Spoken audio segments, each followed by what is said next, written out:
Hello from சரண். நான் என்ன செடி நட எடுத்துகிட்டு போகிறேன்னு பார்க்குறீங்களா? கொடுக்காப்புளி, கோணப்புளியங்கான்னு சொல்லுவாங்க இல்லையா, அந்த செடி தான். இதை நீங்கள் என்ன செடின்னு சொல்லுவீங்கன்னு கமெண்ட் செக்ஷனில் சொல்லுங்கள். இதில் நிறைய முள் இருக்கும். ஸோ இதை எல்லா இடத்துலையும் நட்டுற முடியாது. என் கார்டனோட ஒரு மூலையில் 3 பனைமரக்கன்று இருக்குது. ஸோ அதுக்கு நடுவில் தான் ஒரு ஓரமாக வைக்க போகிறேன். இந்த செடி கிடச்சிடாதா அப்படின்னு ரொம்ப நாளாக தேடிட்டு இருந்தேன். நர்சரியில் கேட்டால் இதை யாரும் விரும்பி கேட்க மாட்டாங்கம்மா, அதனால் நானும் இதை வாங்கி வைக்கிறதில்லன்னு சொல்லிட்டாங்க. பட் நான் இதை கண்டிப்பாக எனக்கு வேணும்னு கேட்டதால் ஒரு செடி எடுத்துகிட்டு வந்து வச்சுருந்தாங்க. அதை தான் வாங்கிட்டு வந்து இப்போது இங்கே வச்சுருக்கேன். இது ஹைப்ரிட் இல்லை, பட் ஓட்டுக்கண்ணு.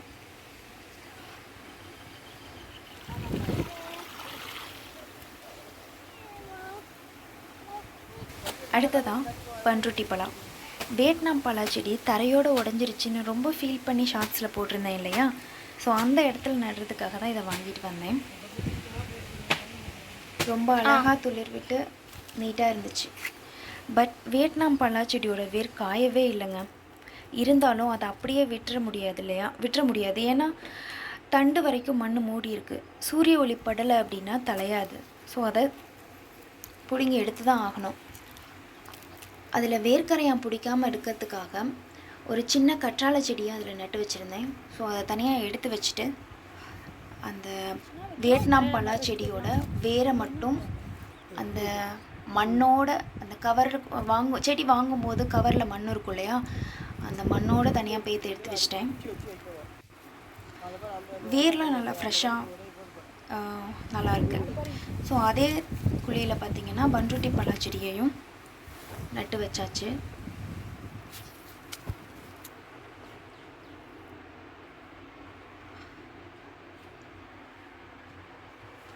பட் அந்த வேரையும் அப்படியே விட்டுட மனசு வரல. வேரில் இருந்து செடி வளர வைக்க முடியுங்கிற நம்பிக்கையில் ஸோ ட்ரை பண்ணி பார்க்கலான்னு அதையும் எடுத்துகிட்டு போயிட்டேன்.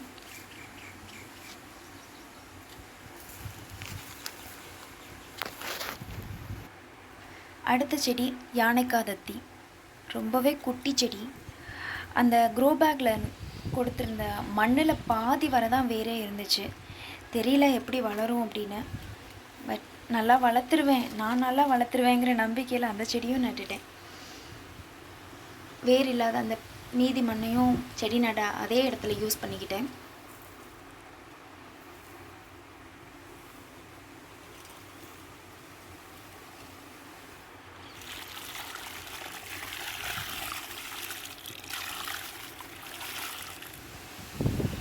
அடுத்த செடி வாய்க்காலுக்கு பக்கத்துலேயே ஒரு கத்திரி செடி.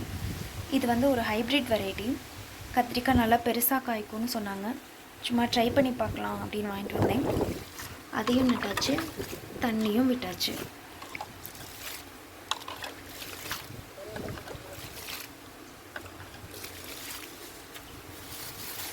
அடுத்த செடி டேபிள் ரோஸ். வாங்கிட்டு வந்துட்டேன், ஆரஞ்சு கலர். பட் அதை நடுறதுக்குன்னு கரெக்டான பாட் எதுவும் இப்போதைக்கு என்கிட்ட இல்லாததால் அது வரைக்கும் செடி காயாமல் இருக்கணுங்கிறதுக்காக இந்த இடத்துல நட்டு வைக்கிறேன். 2-3 நாள் மண்ணில் நடாமையே வச்சுருந்தாலும் இந்த செடி காய போகிறது கிடையாது.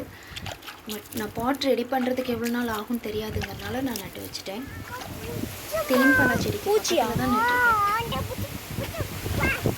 இந்த தேன் பலா செடி ஞாபகம் உங்களுக்கு இருக்கான்னு தெரியல. ஆட்டுக்குட்டி கடிச்சிருச்சுன்னு ரொம்ப ஃபீல் பண்ணேன். அழுகாத குறையாக ஃபீல் பண்ணேன் இல்லையா. அது வந்து எப்படி தலைஞ்சிருக்கு அப்படின்னா சூப்பராக தலைஞ்சிருக்கு. எவ்வளோ க்ரீனிஷாக இருக்குன்னு பாருங்களேன்.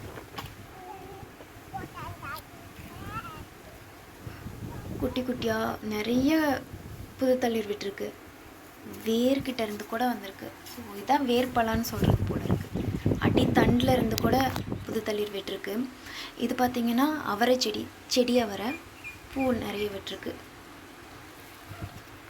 மண், கோகோபிட், மாட்டு சாண ஏறு இது 3 ஈக்குவலாக கலந்து அதுலேயே இந்த உடஞ்சி போன வியட்நாம் செடியோட வேரை நட்டு வச்சுருக்கேன்.